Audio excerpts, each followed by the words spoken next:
So last night when I got in, yesterday evening when I got in from work, I looked and he was in this spot right here and just floating there looking all torn and crazy. And I was like, what the hell? And no one, no one was near him. It was like, it's just no evidence.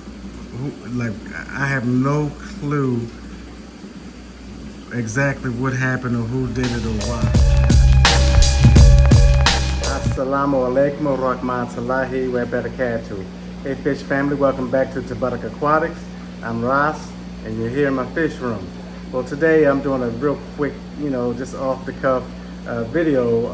The subject matter is keeping large, predatory, aggressive, cichlid type fish, monster fish. Falling in love with them and the price that we pay and sacrifices that we make, the calculated risk and the non-calculated cost of keeping these fish. All right, let's talk about a whole type. All right, fish family, here we are.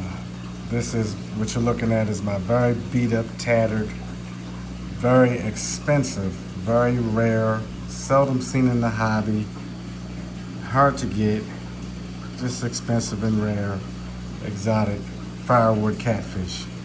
And as you can see, his whiskers are all chewed up and tattered up. His body is nicked up, his fins are nicked up and everything. For some strange reason, he's been in that tank, in that predator tank for about, I guess, two months and was never bothered, never attacked, but out of the blue, somebody attacked him.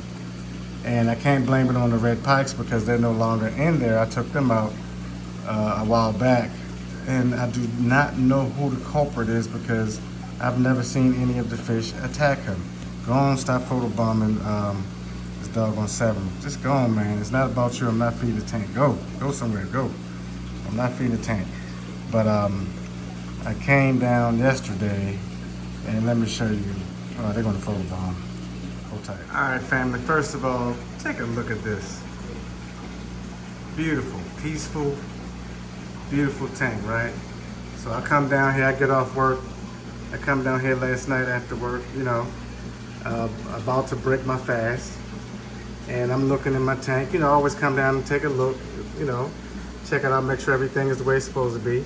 And I get over here to this spot right here, and I see my firewood catfish, this is where he usually is hanging out at, right up around in this area. Usually he's up around here, anywhere up in this area here. But he was just hovering and was tattered, beat and tattered with his, whiskers just bent, looked like a bent television antenna, like somebody just went in there and just snapped both of them but they were shredded. He was just beat up, and I was mortified, And then I look around, and everybody looking all peaceful.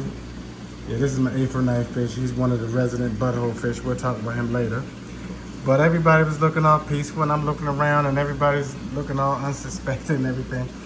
And it was like not a fish around them. It's just like whoever did it, they just patched out, and I guess everybody was like, I don't want to be near him because I don't want, so I don't know who did it. I suspect that it's this guy right here, though, that doesn't take a lot of pike because he is the #1 a-hole fish of the tank, And the #2 a-hole fish is that A4 knife fish that you can barely see, but who was up here in the, he's the #2 a-hole fish or butthole fish, but this is the #1 butthole fish. But I don't have any proof because I've never seen him picking with that firewood catfish. I've never seen any of these fish. Look at these two jaguars. They're like inseparable. The only thing, the only way I can think if the firewood catfish went back in their territory, but the jaguar fish, they would just get you the hell out of their turf. But they won't just go after you and just pulverize you or anything like that. But this guy here that take a lot of pike, he's just the guy to do something like that. But I don't have any proof. So this is what we're dealing with. We're dealing with these beautiful, look at them. You know, they're beautiful, graceful, gorgeous, you know, and they, you know, but you never know when these guys are sizing up one of the tank mates, plotting to make a move on one of the tank mates that they secretly don't like. Or maybe they like them today, but tomorrow for some reason they just don't like them and just want to be mischievous. Yeah, that's what we got. These fish are not just instinctual, okay? We think they just act on instinct and everything because they're animals, but they are very intelligent animals. Very intelligent animals, and they will plot. And some of them are more intelligent than others. Some of them are more menacing than others. And you never know when you're going to have an incident in your tank, and you're going to have to act fast. But that is the price that we pay. That's the risk that we take when we fall in love with these predatory type fish, aggressive, smart, territorial fish, monster fish, fish that can do damage to each other, to one another. That's, you know, that's the risk that we take. But in any case, after I found him all tattered up and beat up in this tank, I had to scoop him out and move him into a less aggressive tank to treat him. I couldn't put him in any of the hospital tanks or quarantine tanks that I have because hospital's full. All my hospital tanks and quarantine tanks are occupied. You know, and I'll show you that stuff later, and he's too big to go in any of those tanks, to be honest with you, because, you know, like I said, he's about at least 14 inches long. You know, anywhere from 14 to 16 inches long. Let me show you what I did. Here you go, family. This is my firewood catfish. He's in this less aggressive community tank over here, where I keep my severums and keep my severums, my geophagus. So yeah, I put him in this tank. I took him out of that predator tank where he was getting, where he got beat up and damn near killed. I put him over here and I treated the tank with some Seacom Stress Guard that reduces stress. It's an antiseptic for fish. It promotes healing. It works like a liquid Band-Aid, so to speak. Very good stuff. And I also put tried and true tested API aquarium salt in here. I turned the wave maker down, even though this particular type of fish likes high flow because they like very highly oxygenated water. But as you can see, I got a sponge filter in here, creating surface agitation. I got plenty of surface agitation in this particular tank. There's my silver, my baby silver arrow, albino silver abalone I'm growing out in here. But anyway, I got plenty of surface agitation in there. This tank is not lacking oxygen at all. But I didn't want to blow him around. I want to keep him stress-free. And as you can see, you see signs of life. You see him moving.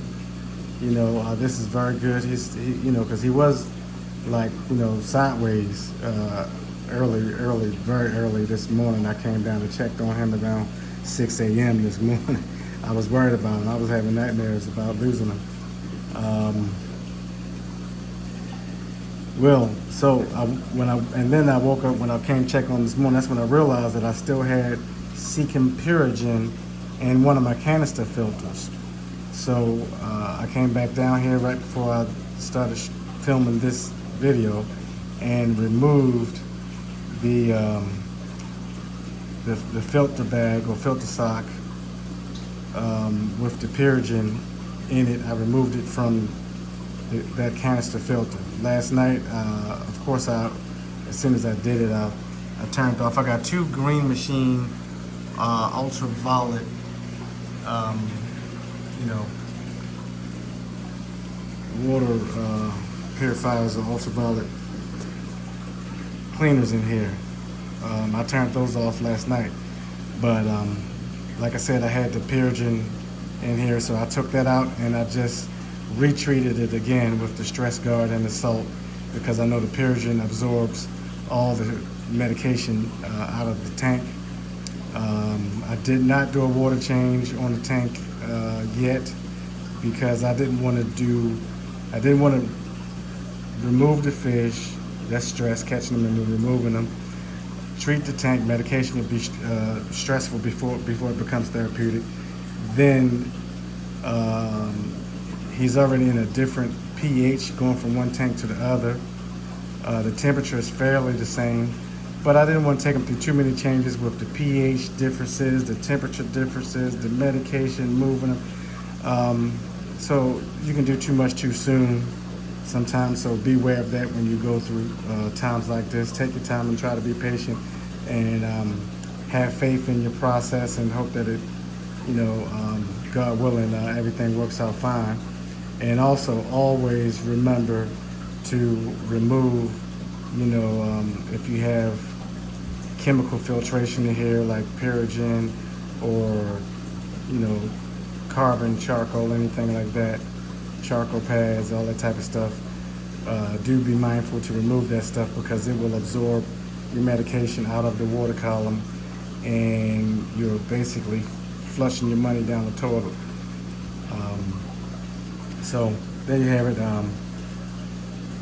I'm just wishing and praying that he get better and pull through. Hey guys, that's it. Wish me luck. All right, so there you have it, fish family. Thank you for watching this video. Conclusion is that these fish are pretty expensive and in many cases hard to get a hold of, and we fall in love with them and we lose them, and we lose them in different ways.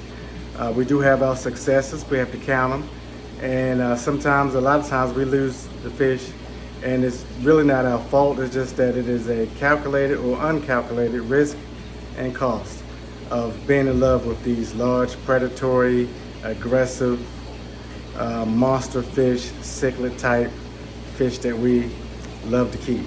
All right, so there you have it, y'all. In any case, again, thank you very much. If this is your first time here to my channel, thank you for watching. Please consider subscribing. Everybody, please leave a comment, please leave a like. But if you have not subscribed, please subscribe.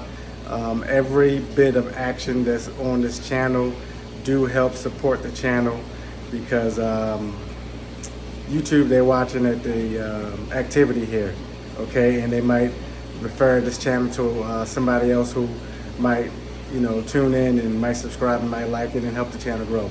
Thank you very much, all you guys. Until next time, happy fish keeping. Assalamu alaikum wa rahmatullahi wa barakatuh.